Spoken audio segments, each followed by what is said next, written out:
महाराज पुण्यतिथी याच्यासाठी महत्वाची. दोन संतांनी पंढरपूरच्या वाऱ्याच केल्या नाहीत महाराज. एक सावता महाराज आणि दुसरे गोरोबा काका.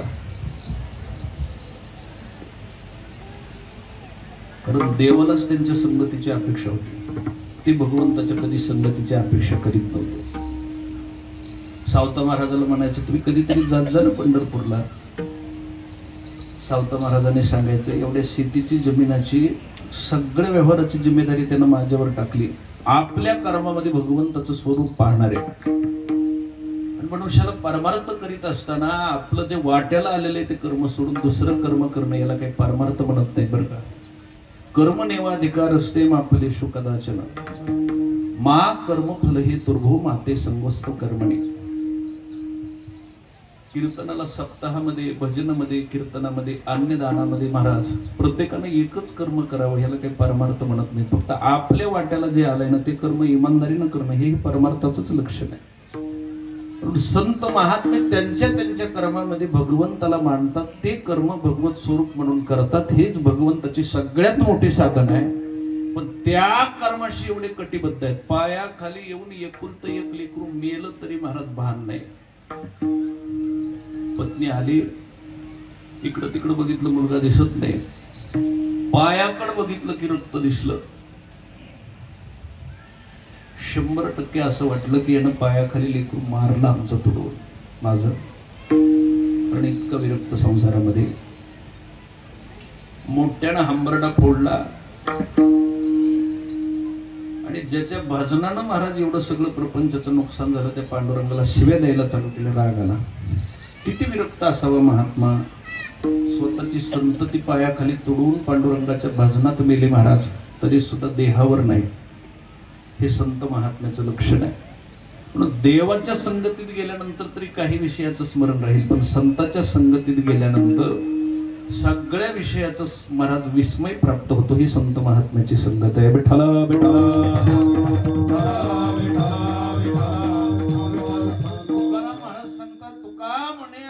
देवाहुनी बळी राहिलो निराळी ठेवणी अशा देवापेक्षा संत श्रेष्ठ आहेत. संत महात्म्याचं श्रेष्ठत्व फार मोठं आहे.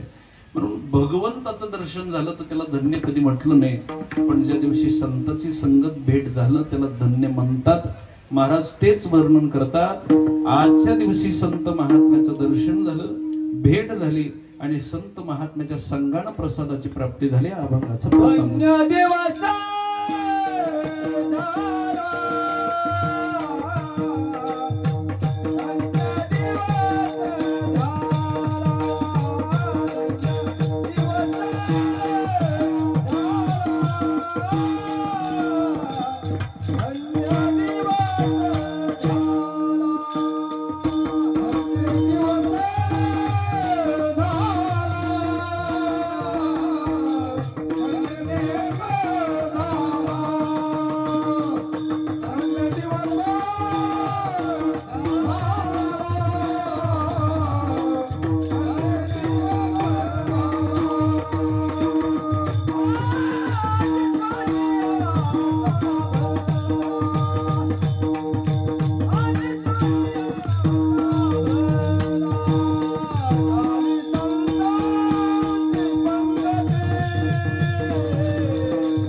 सांगितलं,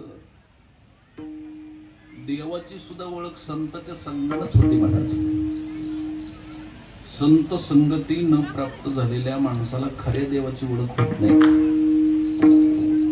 अन्य विषयी लोकांच्या संगतीमध्ये प्राप्त झालेले देव सुद्धा ह्या देवापेक्षा थोडे वेगळेच असतात. खऱ्या देवाची ओळख व्हायला खरे संत लागतात. त्यांच्या संगतीत गेलं की महाराज निश्चित स्वरूपाने भगवंताची प्राप्ती अनुभूती येते. आता संत दुर्मिळ आहेत. 3 गोष्टीच्या दुर्लभ सांगितल्या ना. दुर्लभम मनुष्य देहो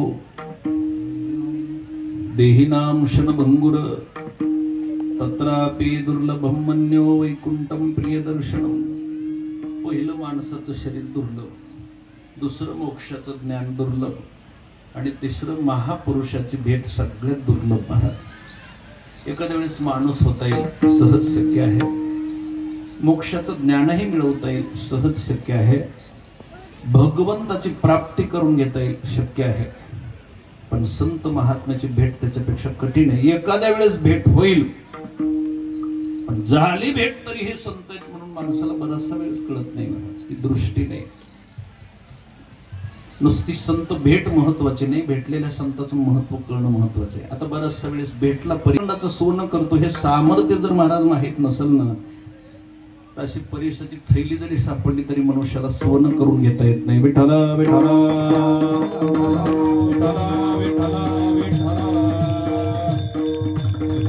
बऱ्याचशा ठिकाणी संत महात्म्याची भेट दुर्मिळ आहे असं सांगितलं. पवना घालवेल पालान, पायी चढवेल गगन, भूत भविष्य कळू येईल वर्तमान, परित्या साधूचे नकळे महिमान गा. प्रमाण कमी म्हणा, कारण पुढच्या लोकांचं जर लईच दिसायला लागलं, थोडं गरमीमुळे आपल्याला थोडा विषय थोडा लवकर उरकायचा थोडा. कारण महिला मंडळीचं फारच म्हणजे हाल व्हायला लागले. कूलरची सोय नव्हती वाटतं मंडपावाल्याकडं. गरमी फार जास्त आहे. हे कूलरची हवा इकडे काही येत नाही. वरचेच बी हालच आहेत. तो खाल्लेली वाटत असेल वरच्याचं बरे सगळ्याचं सारखं. थोडं कमी वेळामध्ये उरकण्याचा आपण प्रयत्न करू. संत महात्म्याची भेट दुर्मिळ आहे. कारण संतांच्या संगतीत गेलं की देवाला शोधायची एवढी गरजच लागत नाही महाराज. पण अशा संत महात्म्यापर्यंत जायला आपलं आगणित स्वरूपाचं काहीतरी पुण्य लागतं. अन्यथा संत महात्म्याच्या सहवासापर्यंत तो पोहोचू शकत नाही. नाहीतरी गोठी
बोलू नये, सहज प्राप्त होत नाहीत महाराज. आपल्या ठिकाणी पुण्य असलं तर संताची भेट होती. काही काही पुण्यवान संत भेटीपर्यंत येतात पण संत ओळखू येत नाहीत. तिथं सुद्धा त्याच्या ठिकाणी अपूर्णता सिद्ध होते. पूर्णत्व प्राप्त व्हायचं असेल तर मनुष्याचा अनंत जन्माचं पुण्य पाहिजे. पण देव भेटल्यानंतर कुठं धन्य दिवस झाला असं वर्णन काही कुठं गाथ्यामध्ये सापडत नाही. ज्या दिवशी भगवंताची भेट झाली तो दिवस धन्य झाला नाही. कारण देव अवचित भेटत नाही. आणखी थोडं लक्षात घ्या, देव अचानक भेटत नाही महाराज, संत अचानक भेटतात.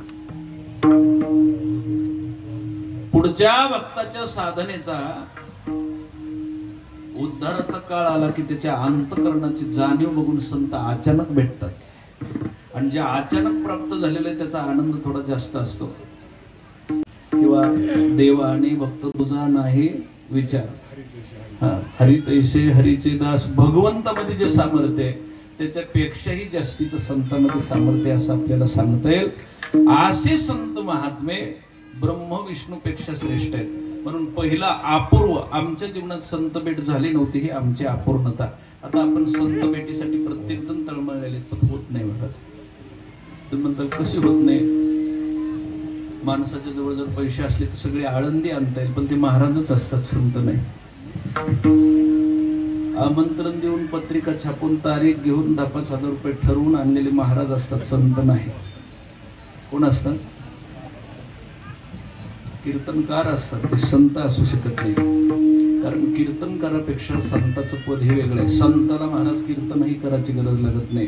ते सहज जरी शिव्या देत राहिले समाजाला तरी तेच कीर्तन आहे का नाही? वैकुंठवासी रामकृष्ण महाराज वरबोळकरांचं तुम्ही बघितलं असेल, पाणी पिताना सुद्धा शिवी द्यायची महाराज.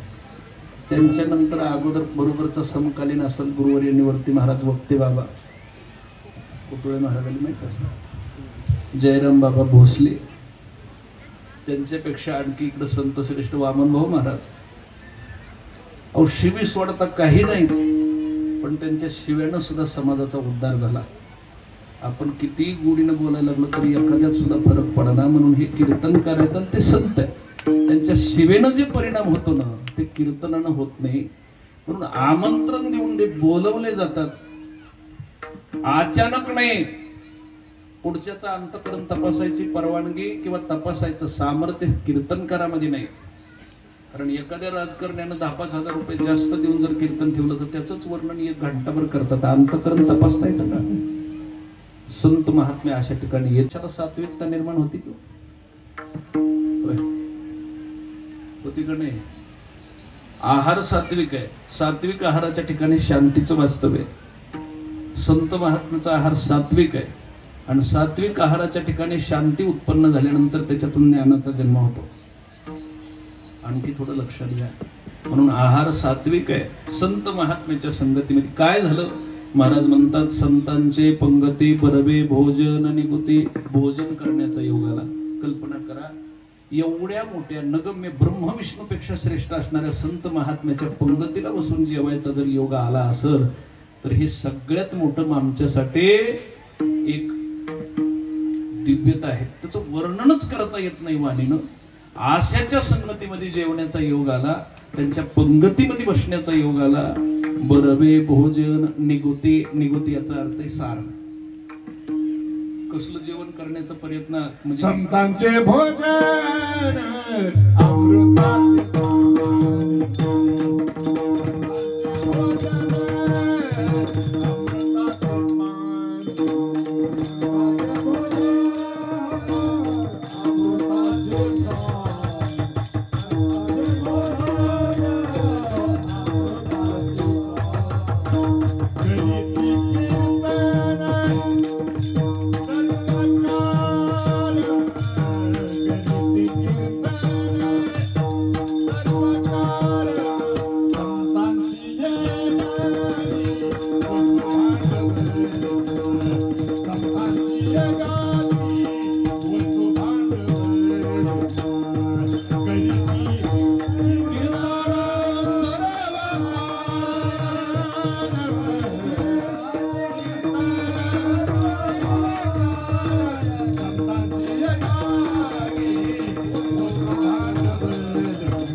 सामान्य मनुष्याच्या अन्य वर्णातल्या जेवणापेक्षा ब्राह्मणाच्या वर्णातलं जे भोजन असतं ते थोडं आपल्यापेक्षा सात्विक असतं.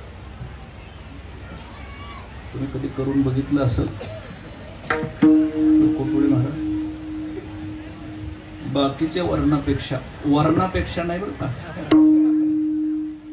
वर्ण काय अन्य वर्णापेक्षा,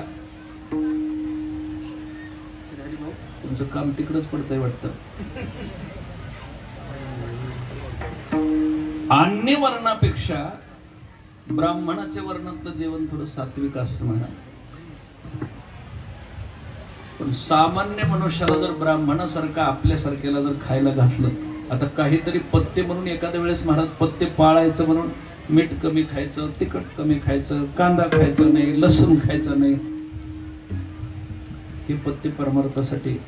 वांग्याचा थोडा आहार कमी करायचा, हे पत्ते थोडं पाळायचं, कांदा थोडा खायचा नाही, लसूणाचं थोडं खाद्य करायचं नाही. आता हे सगळं हळूहळू हळू कमी केलं की महाराज कांदा लसणाचं तिखट मसाल्याचं थोडं पदार्थ कमी खाल्ले की थोडा क्रोध कमी होतो. पण काही काही माणसं आम्हाला सुद्धा म्हणतात, महाराज इतकं वेळाने खाऊन जमत नाही, थोडा राग बी यायला पाहिजे कधी कधी. भोजना न द्यावी जेणे चुके अनुमान, तरीच घेतल्याचा गुण होईल जाण सत्यभाव. ब्राह्मण वर्णामध्ये जन्माला राहायचा प्रयत्न करते, आज कसा जातो ते बघते. धरलं हाताला, त्यानं सांगितलं मावशे बांधायचा प्रयत्न करू नको, भले भले थकले बांधायला, आतापर्यंत बांधलो नाही.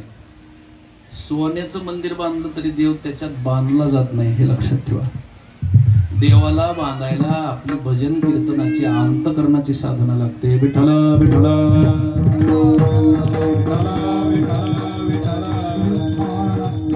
याच्यामध्ये गुंतत नाही भगवंत. त्यानं सांगितलं भले भले बांधायला लागले पण आतापर्यंत नाही मला बांधता आलं, तुला बांधणारच.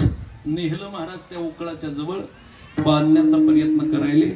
घरातले सगळे दावं घेतले. पहिलं दावं घेऊन बांधायला गेले की 2 बोट गाठ मारायच्या वेळेला कमी पडायचं. 2 बोट येत उन करिता ती चोज, परी नव्हेची उमज, श्रम तसे वारंवार. पुन्हा पुन्हा कष्ट करायले. प्रत्येक दावं घेतलं की 2 बोट कमी पडायचं. घाबरून गेले गवळण, म्हणजे असं कसं व्हायला लागले. सगळे दावे संपले, पंचे धोत्र सुद्धा संपले, साड्या बी संपल्या, जेवढं होतं तेवढं उडालं ना. आता शेवटला महाराज आता काही बांधायच शिल्लक राहिलं नव्हतं. त्यावेळेस गवळणीने डोकं चलवलं, म्हणले असा कशात जरी नाही बांधला तरी मोहात देव सुद्धा बांधला जातो. म्हणून आईची शपथ घातली, आता जर एवढ्याच दाव्यात नाही बांधला असतं तुला आईची शपथ आहे. तेवढ्यात बसली गाठ महाराज. कशात बांधला जातो चिंतन चांगलं लक्षात घ्यायलात का. चोरी कशाला म्हणतात, देव कशानं बांधला, मोह. आपल्याला सुद्धा कोणी बांधलेलं नाही.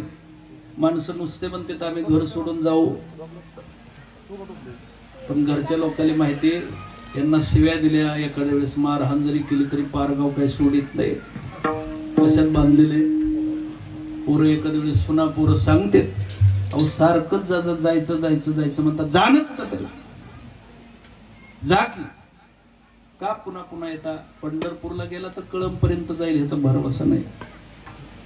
बांधलेलं आहे ना. कशात बांधलेलं आहे, मोहामध्ये. देवाला सुद्धा बांधायला गवळणीनं दुसरं अस्त्र वापरलं नाही, मोह नावाचं बंधन वापरलं. आईची शपथ घातली, टाकलं बांधून. बांधल्यानंतर महाराज सुटायचा प्रयत्न केला, काही केल्या सुटत नाही. गवळण गावात सांगायला गेली चोर पकडलाय म्हणून. ज्या वेळेस कृष्ण पकडलाय असं सांगायला गावात गेली त्यावेळेस कृष्णानं महाराज सुट्टी करण्याचा विचार केला. उकळ जमिनीतलं उपटलं, दरवाजातून बाहेर येण्याचा प्रयत्न केला, पण दरवाजातून काही बाहेर येत नव्हतं. तसा दरवाजा सहित बाहेर आला. दारामध्ये 2 वृक्ष होते, विमल अर्जुन त्याचं नाव. हा सुद्धा शास्त्रीय सिद्धांत आहे. ते वृक्ष सारख्या उंचीचे होते, समान अंतर होतं. कोण होतं तर ते नल कुबेर आणि मणिग्रीव. कुबेराचे 2 पुत्र होते महाराज. कोणाचे, अप्सरा बरोबर महाराज एका जलाशयामध्ये सरोवरामध्ये मध्यप्राशन करून नग्न अवस्थेमध्ये जलाशयामध्ये अप्सरा बरोबर विहार करीत होते. नारद मुनींनी पाहिलं, त्यांना शाप दिला. कुबेराचे मुलं होते, तुम्ही मदोन्मत झालात बापाच्या संपत्तीमुळं, आंधळे झालात, वृक्ष होऊन मृत्यू लोकात पडताल. मग त्यांनी थोडी माफी मागितली. देवा म्हणजे आम्हाला काहीतरी उशाप द्या, चुकलंय आमच्याकडून, पण आमचा उद्धार कधी होईल. त्यावेळेस त्यांनी सांगितलं, द्वापार युगामध्ये तुम्ही गोकुळात वृक्ष म्हणून उगवताल, पाठीमागून कृष्ण परमात्मा अवतार घेईल. चोरी करण्याच्या निमित्तानं त्याला महाराज दही दूध लोणी चोरण्याच्या निमित्तानं एक गवळण बांधेल. बांधल्यानंतर तो उकळ घेऊन तुमच्यामध्ये तोडण्याच्या संबंधाने येईल. त्याचा स्पर्श झाला की तुमचा उद्धार होईल. कुणाचा, नलकुबेर आणि मणिग्रीव त्या वृक्षाच्या मध्ये खूप उकळ ते अडकलं, जोराची ताकद लावून ओढलं, ती दोन्ही झाडं महाराज उन्मळून खाली पडले. त्याच्यातून 2 देव निघले, देवाची सेवा करायला लागले. देवा फार मोठा उपकार झाला, ही कृष्णाची चोरी बरं का. देवानं लोणी चुरलं तरी भक्ताच्या उद्धारासाठी, देवानं झाडं मोडली भक्ताच्या उद्धारासाठी, देवानं दैत्य मारले भक्ताचा उद्धार करण्यासाठी. कृष्ण परमात्म्याने याच्या व्यतिरिक्त काही कर्म केलं नाही. ज्या वेळेस त्या उकळाला बांधलेला देव त्या झाडाच्या मध्ये बघितलं, यशोदा धावत आली आणि यशोदा शिव्या द्यायला चालू केली. कुणी बांधलं माझ्या लेकराला? आतापर्यंत कुणी बांधू शकत नव्हतं. कोण आहे ती बांधणारी? जी बांधणारी होती ती लपून बसली महाराज. तिला वाटलं शुकाचार्यासारख्याला बांधता आलं नाही, आणि आपण मी बांधले म्हणून जर पुढे यावं तर अभिमान वाढलं. कुणी बांधले म्हणून? कारण तिला माहित होतं मी ही बांधले, पण बांधायला आईची शपथ घातली, स्वतःच्या सामर्थ्यानं काही बांधलेलं नाही, आईची शपथ घालून बांधले. ती थोडी लपून बसली. यशोदा म्हणते कोण आहे ती बांधणारी? एवढं सामर्थ्य तिचं की माझ्या लेकराला बांधलं, जगाच्या मालकाला बांधलं. कोण आहे ती? ती लपून बसली. म्हणजे कुणी का बांधीनं सोडून टाका. पण यशोदेच्या लक्षात आलं, ज्या आरती बांधलाय त्या आरती चोरीमध्ये सहभागी आहे. म्हणून कृष्णाला थोडा उपदेश केला घरी नेऊन. आज सगळ्या गावाच्या पुढे तुला चोरी करताना बांधलं होतं. देवा हे कृष्णा, आपल्या बापाची थोडी इज्जत वाढव की बाबा. पाटलाचा मुलगा आहेस, इतकं कठीण आहे, नाव घालवायला लागलास, सोडून दे चोरी, नाही तर उद्यापासून गावात राहायचं नाही. उद्या जाई राणा सवे घेऊनी गोधना. गोधन, गोधन याचा अर्थ गाय. गाई हे धन, गोपाळाचं धन गाईच होतं महाराज. गोधन, गोधन याचा अर्थ लौकिक दृष्ट्या जरी गाय असेल तरी अलौकिक दृष्ट्या गोनाम इंद्रिय. काय? गोनाम इंद्रिय, गोपाल इंद्रिय राखणारा, इंद्रियाचं जो पालन करतो त्याचं नाव आहे गोपाल. म्हणून कृष्ण परमात्म्याला गोपाल म्हटलं. विठ्ठल विठ्ठल.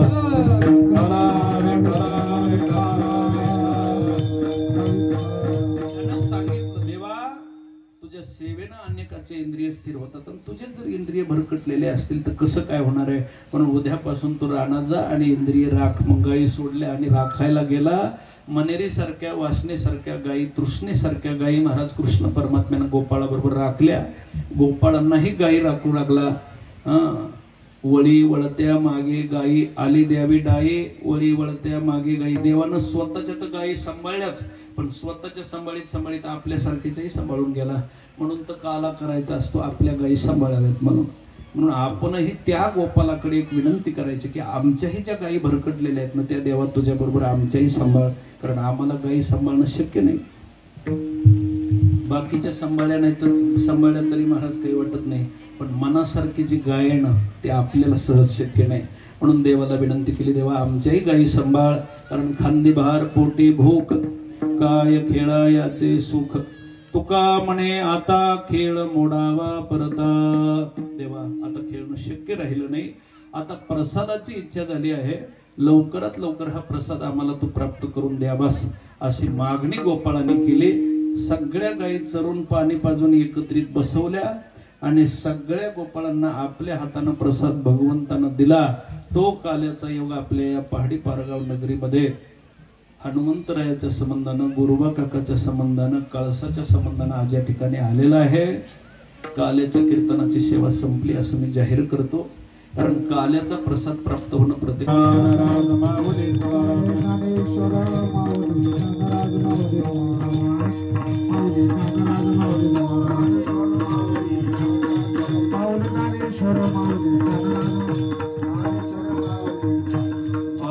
विठ्ठल जय जय विठ्ठल जय विठ्ठल जय जय विठ्ठल जय विठ्ठल जय जय विठ्ठल विठ्ठल जय जय विठ्ठल. शिडकी लावी दुरी होतो तिघाची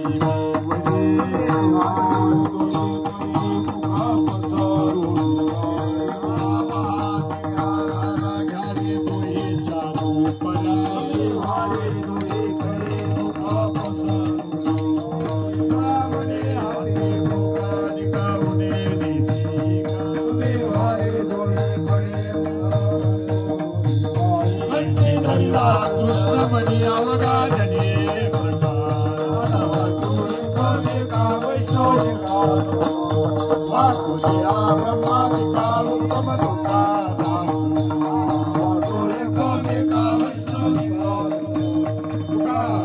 हो मंडळी आम्ही बळी विरगाडी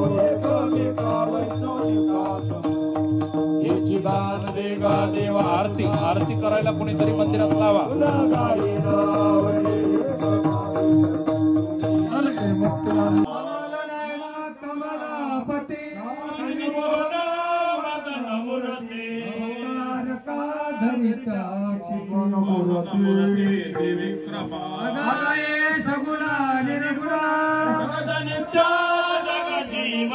वसुदेव देवकी नंदना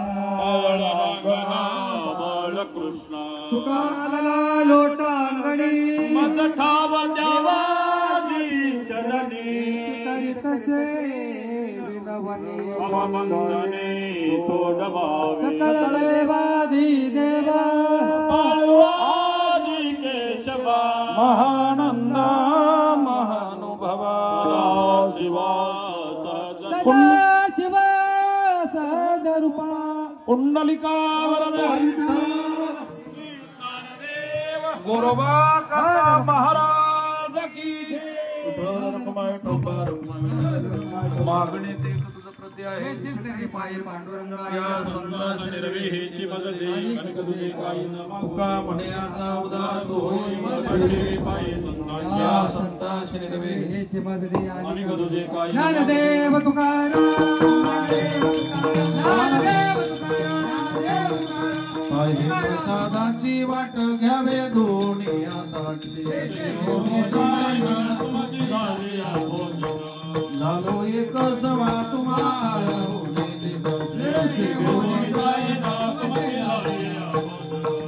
तुका म्हणे चित्त करुणी राहे